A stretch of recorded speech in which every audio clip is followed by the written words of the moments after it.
Hello there, football fans. Welcome to the Mercurial Trequartistas Gamecast, your weekly dose of Premier League passion, predictions, and proper football talk.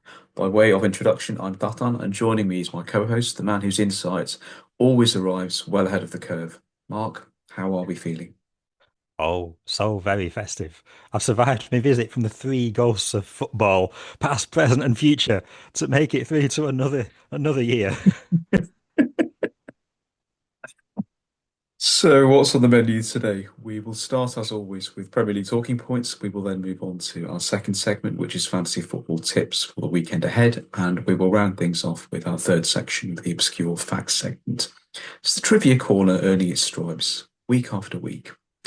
So, let's begin with segment one, Premier League talking points. Straight into it, Leeds United. A corner turned. So Leeds seem to be out of the woods, certainly compared to a few weeks ago when they faced City, Chelsea, and Liverpool in quick succession. Now, their results were excellent against those three clubs, and that's clearly provided a platform for Leeds to build upon. Daniel Farke's job seems safe for the moment, and I think they are 6 points clear of the bottom three clubs in the Premier League. Mark, thoughts? Well, not so long ago, the press were reporting that he only had 5 games to save the job. And with those 5 games, including those teams, you'd have looked at it and gone, well, on paper, that's a tough ask. But they've not just come out with it with really good results.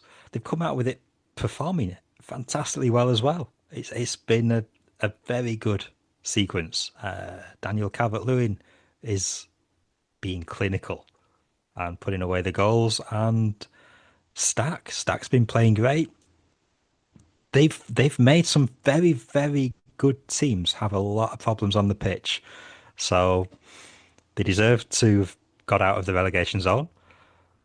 6 points sounds good, but home form still has to come into play here. They can't let up. They've got to keep on going, keep doing with what's been working, and yeah, every chance of making a play of it and surviving for next year. Absolutely. So I think they may be restricted to loan signings due to FFP concerns in the January window. So I think they spent close to about £100 million in the summer. They might be able to bring in players on loan. But the thing to note is that again, if you bring in so many players, as we've seen with Liverpool and other teams, it takes time for them to gel. And exactly the same thing's happened with Leeds. Sunderland have been outstanding with regards to that.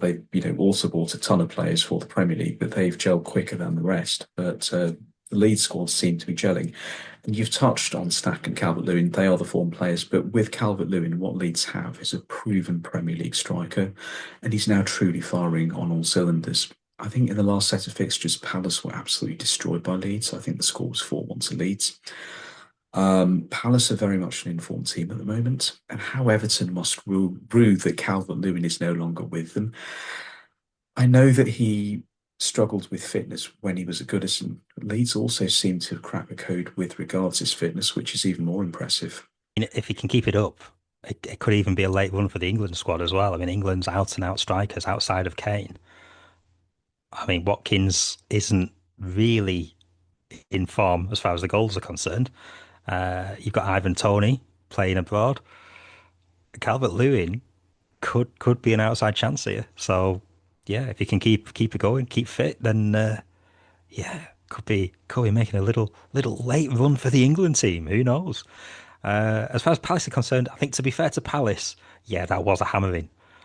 But I do think that was the first game that you're sort of looking at them and going, "Ooh, are they struggling a little bit with fatigue? The European exertions now, are they catching up? Because that's a lot of games midweek for a team that doesn't typically qualify for Europe, and they've been coming thick and fast these matches. So maybe a little bit of exhaustion there.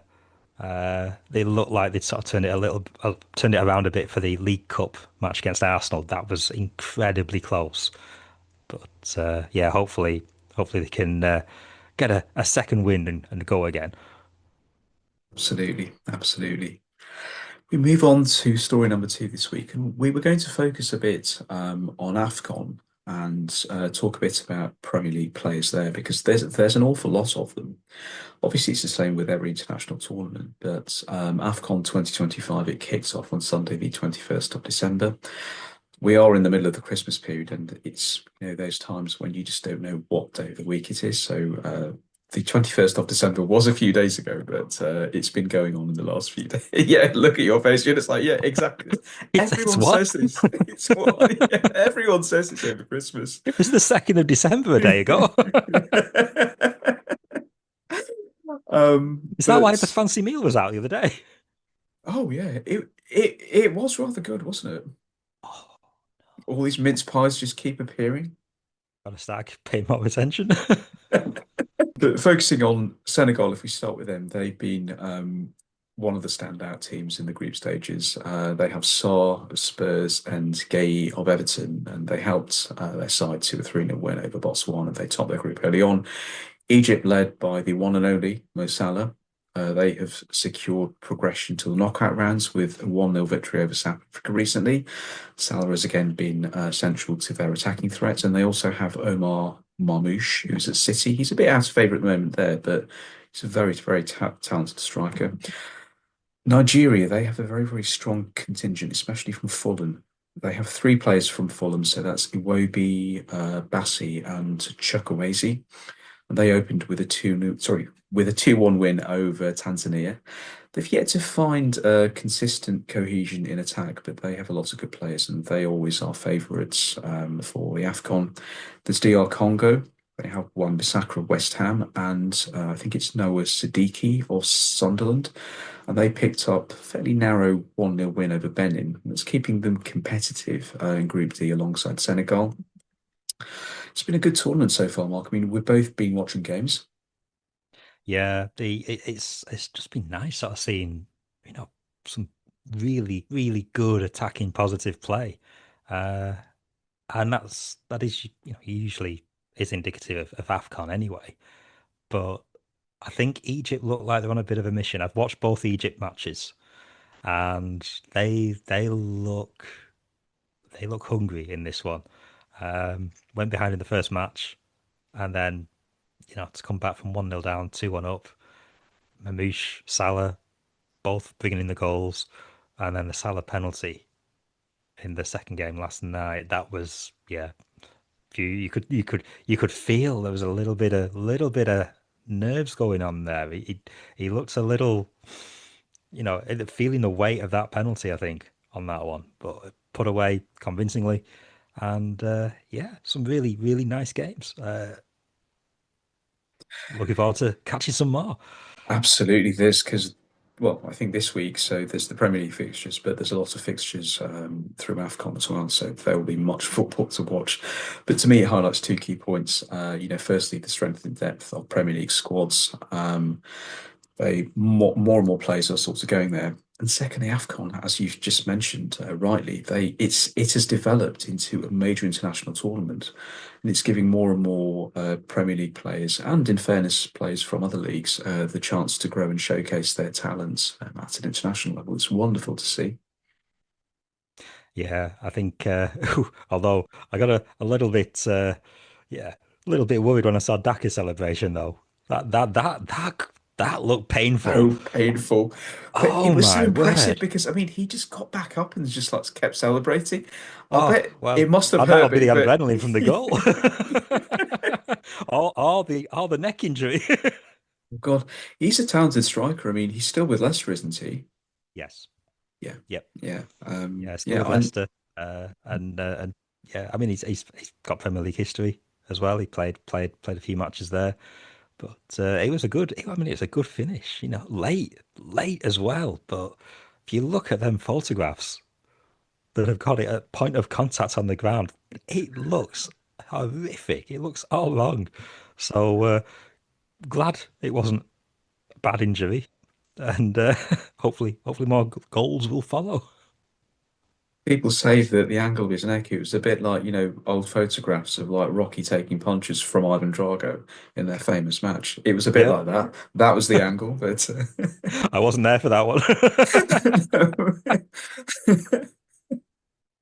We move on Got to it on story. repeat. We move on to story number three now. So we are approaching the mid-season transfer window, which opens on the 1st of January, as you all know.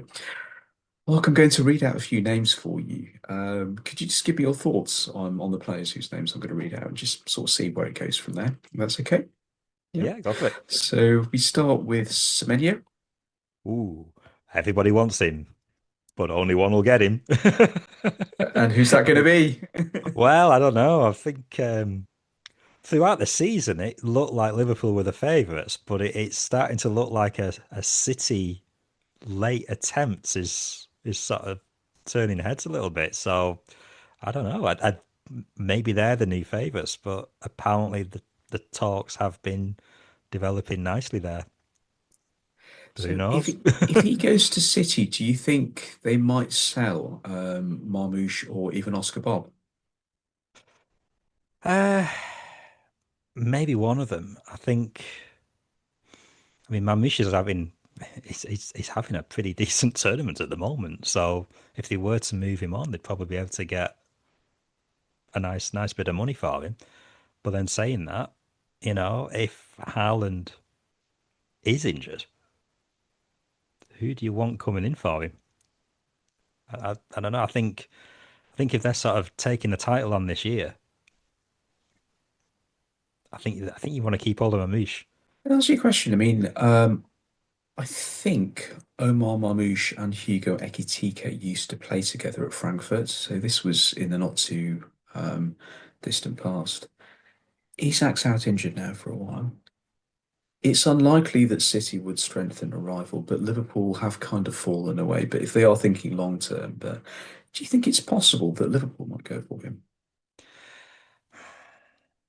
I don't see why they wouldn't be interested, but I also don't see City turning around and helping them out. If you look at the players that have gone either way, I mean, back in the day, I mean, then they used to have quite a few players going back and forth. But recently, I think you're only really looking at James Milner, and I think that was down to City thinking, well, you know, he's an older player. He's not going to get much more years. Little did they know he was going to go. Yeah, I'm going to my 40s, and I think Liverpool got a decent 10 years out of him. And then Colo Touré, and again, I Yeah. think that was kind of like an end of. It was looked at Mm. as an end of career move for him. Sterling went the other way. Just had a Yeah. little season. They'd had a little title fight between them, but the year after wasn't great. And I think the sensible money was on a bit of a drop off. I don't On that know. subject, I only have one thing to say, and that's Brendan Oh, Rodgers. Brendan Brendan Rodgers. Rodgers. You want to see Brendan Rodgers go to City? No, I'm just Oh, saying that on that subject. So if you know the at that time when Sterling went to Liverpool, all we have to say on the matter is Brendan Rodgers because he was the oh, coach then. So we move on to the second name. This is interesting. Jared Bowen. Jared Bowen. Mm. You would think a lot of teams would be really going for him. I kind of get the feeling he's very loyal to West Ham. He's probably stayed there when there've been offers on the table previously. I think it'd have to be a good offer and a big club to tempt him away from West Ham. Going to say that, historically, people might have thought he would go to Spurs or Chelsea, but he's so incredibly loyal to West Ham. He wouldn't join either of those clubs because there's beef in between West Ham and those two clubs. They don't like each other. If he were to move, it would probably be a bit further up north or even abroad. He's very, very talented, but in a way, he's a bit like the modern day Matt Letizia, very loyal to West Ham, who are a big club. But Nuno is there. We always say that Nuno, over time, he builds a mighty team. Yeah, Perhaps he sees this as well, and he's happy to stay put. I mean, he may earn a bit more at, say, City, or at Man United, or even at Newcastle if he were to go there, even though they have amazing strikers at present. But he knows that there's a very good possibility that, say, 18 months from now, he will be playing in a very, very strong Hammers team. So, name number three. Oh, The name of might, three. the mighty Harry Kane. Harry Kane. Harry Kane. Oh, maybe not this year, but I think he has got the eye on the Premier League record. At some point, I think he'll come back to the Premier League and be like, "Yeah, go on then, Shearer. Let's knock you into second on those match of the day lists." And he's there. He's within touching distance. I mean, he's had a great sort of time uh, scoring in the Bundesliga. Yeah. But there's been all kinds of rumours for him as well. And I mean, Barcelona, Madrid have been linked. Hmm. Um, yeah, I mean, he really will have his own. He's going to have his own pick. Yeah. Basically, wherever he wants to go, he will go. If he wants Mm. to try and take on the Premier League record, which I think he fancies, I Hmm. can totally see him coming back to one of the Champions League, Premier League sides. Hmm. Um, but if Barca and Real are knocking as well, Or even Saudi, if he thinks towards the end of my career, if I want one final huge payout, it's not inconceivable that he would join Cristiano and all the others over there. yeah, maybe. But I think he's got one more move in him. I think he's got another club there before he's looking abroad. Yeah, nice. The final name, Oh, Gehi. okay. Yeah. Gehi. Gay. Oh, right. Okay then. Um, do you know what? This is another one, isn't it? Where Liverpool were linked all the way through and just couldn't get it over the line. I think this one might. I think this could happen. Hmm. Um, in January, Liverpool must have one eye on sort of defensive cover at the moment, and they could have definitely done with him. Palace sort of held firm. Rumours out it was Glasner that basically said if he goes, I'll walk. Um, but the chairman is probably the kind of chairman that he's not going to want a player to go for nothing. If he can get a little bit of money out of it, why not? So yeah, I think where he could be on the way then January. Okay, I'm just going to raise a nano points. Nano Two point. player nano point time. Two Oh, go on then. players. I think there's two players who could well move on loan come January. They both need it. So the first is Harvey Elliott. For Yep. whatever reason, Emery hasn't taken to him, which is really surprising. Um, I think long term, he's unsure if he has a future at Liverpool, the slots, so he may go for a loan move elsewhere. And there will be many Premier League clubs who would be interested in him. I think Harvey's a very, very talented young player. He's done well for England. He's done very well for Liverpool as a squad player over the last few years. And the second player is Nicholas Jackson at Bayern. I've been hearing he's not been doing that well. He's a proven goal scorer in the Premier League. There's any number of clubs they would do well to sign him. Hint, hint, Everton, Mr. Moyes, if you're listening, you would do very well to sign him. That's just a thought. If he is, he's watching it on repeat. Let's see. Well, there you have it. Enough opinions to rival a very rambling and very bloated Gary Neville monologue. We will, of course, keep an eye on these stories in the weeks ahead. We move on to fantasy football. Let's get straight into it. We have much to go through. Mark, you're over to you. Okay then, play the clip. Yeah, well, this we play in a head-to-head league, and I'm trying to do the league without playing Haaland because everybody else seems to be playing and captaining Haaland. So this week I went up against a player who had Haaland, had captained Haaland, and was 7 points ahead of me going into the last Sunday.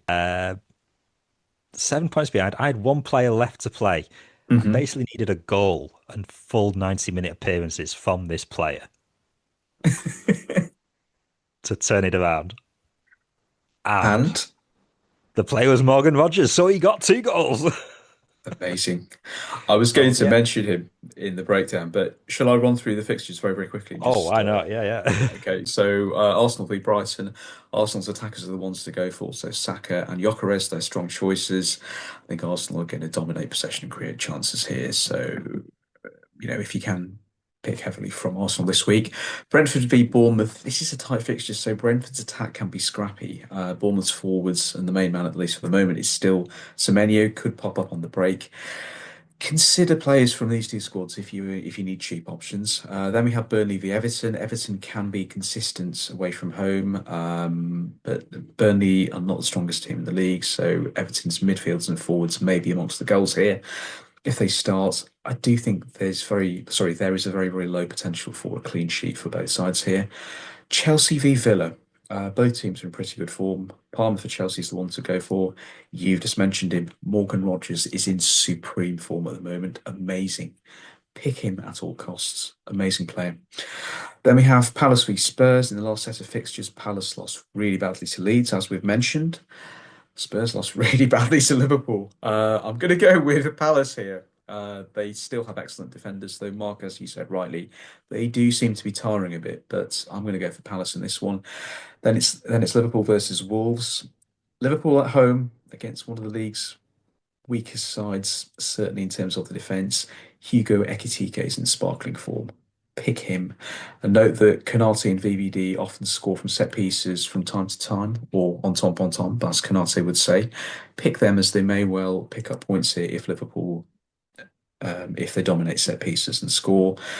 Forest versus Chelsea. City on to dominate possession and chances. Mark, cover your ears. Erling Haaland is a standout for the captaincy pick when Whoa, whoa, whoa, available. whoa. Who? I think in the last set of fixtures, Forest suffered a very tame loss to Fulham. They want to sort of get better, but they seem to be a bit low on confidence at present. I feel that City could go nuts. It's as simple as that.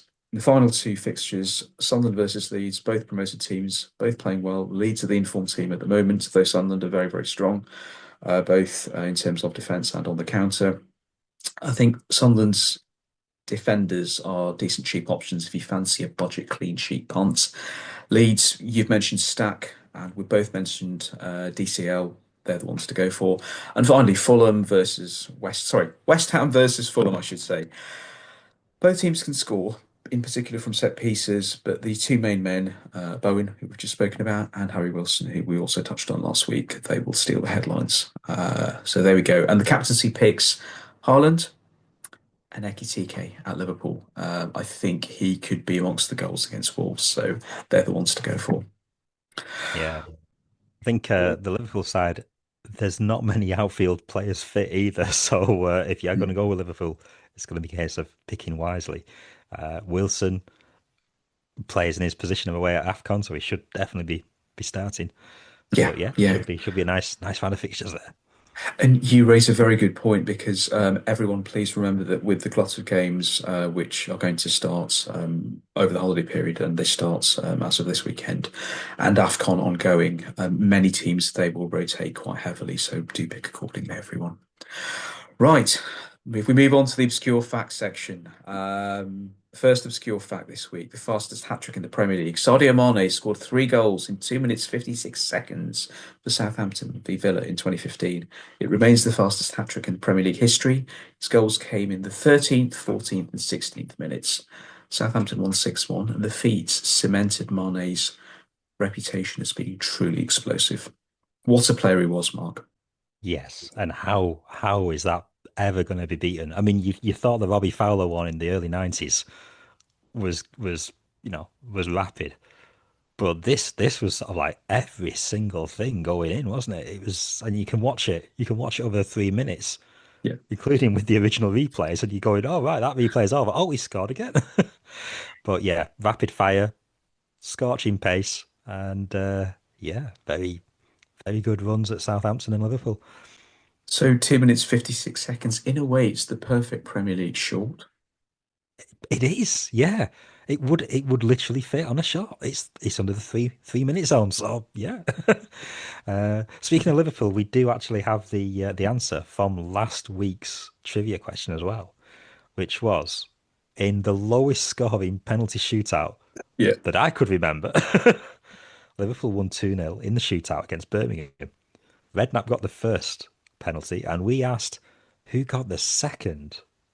The only clue being the best name in football. Go on. Stig Inge Bjornaby. I Nice. mean, what a great name. And he's just signed back for Rangers. I think he's signed up as a football consultant last week as well. So he is back in the UK. He was a good player. He could really pass the ball from what I remember. But we move on to the next two obscure facts, and they're both supernatural themed because we are in the Christmas period. Everyone loves a supernatural tale of Christmas. The first of these, it concerns Deepdale, which is the home of Preston North End. So staff, stewards, and maintenance workers, particularly in the ground late at night or early in the morning, they mentioned hearing what they described as a single sharp referee's whistle, echoing briefly around the stadium. So, what makes the reports notable is their consistency. Witnesses typically describe one short whistle, not repeated blasts, and it's never accompanied by voices or movements. So the whistle reports they became part of internal stadium folklore, and they passed in between generations of stewards as an example of what they might hear during solitary night shifts. Importantly, PNE, they never promoted or sensationalized the story, and it's only appeared in heritage interviews, oral histories, and local folklore collections rather than being tabloid ghost stories. I thought I love that. Yeah, I mean, if it's one sharp whistle as well, it's not full time. It's a free kick getting given, isn't it? Um, yeah, if we were doing football X Files, Scully would be going with auditory hallucination. But because it's Christmas and we're going full on ghost, we're going full on Mulder here. So yeah, it's totally a ghost whistle. So, our section. So, in the obscure facts, from time to time, we have supernatural tales. So, are we turning this into the footballing X Files, where as and when we have such a tale? I think Mulder and Scully would be proud of this. They really would Well, be. absolutely, yeah. I mean, you'd be able to get an FBI all expenses trip to the UK, and who wouldn't want that? Catch a few football matches. Yes, and the second supernatural tale and the third obscure fact this week is about Old Wembley Stadium. So, Old Wembley it opened in 1923 and it was demolished in between 2002 and 2003. It was truly one of the most emotionally charged sporting venues in the world, hosting FA Cup finals, international matches, concerts, and national ceremonies. So, in the final years prior to demolition, especially during overnight security shifts and early demolition work, multiple workers, they reported hearing unexplained footsteps, distant applause, or crowd-like murmurs in areas that were otherwise silent and unoccupied in the dead of night. So these sounds, they were most often reported around the Twin Towers concourse and central stairwells. So security logs from the period confirmed that noise checks were carried out on several occasions, though no physical causes were ever found. Engineers involved in the demolition, they were interested in this, and they are obviously men of science. They suggested that wind movement through exposed internal voids, combined over time with the hollowing out of the structure, could produce echoing effects. However, workers and the same engineers noted that the noises often occurred during still conditions and they would stop suddenly. So the noises would be audible and then nothing. This would only add to the unease. And finally, as with Preston North End in the earlier obscure fact, so the English FA, they never issued a statement on the claims and no paranormal investigation was officially conducted. And the stories, they survive today as part of the oral history of Old Wembley. Yeah, I mean, this is one of those where it's quite anecdotal. I think there are uh, reports of people feeling uneasy in the streets around that part of Wembley as well, or having a feeling of uneasiness. But yeah, if we're going to play the football X Files card, Scully might say it's musical ear syndrome. But again, it's Christmas, so we're going full Mulder. This is totally a spectral, spooky spectator, or two, or three. Excellent. Well, that's all we have time for this week. So until the next time, keep the faith and please like and subscribe to our channels on various social media and get involved there if you are so inclined. We are back sometime next week with more TMTG goodness, and there's much football to be played over the Christmas period. Till the next time, until all are one. In the words of Tiny Tim, you only sing when you're winning.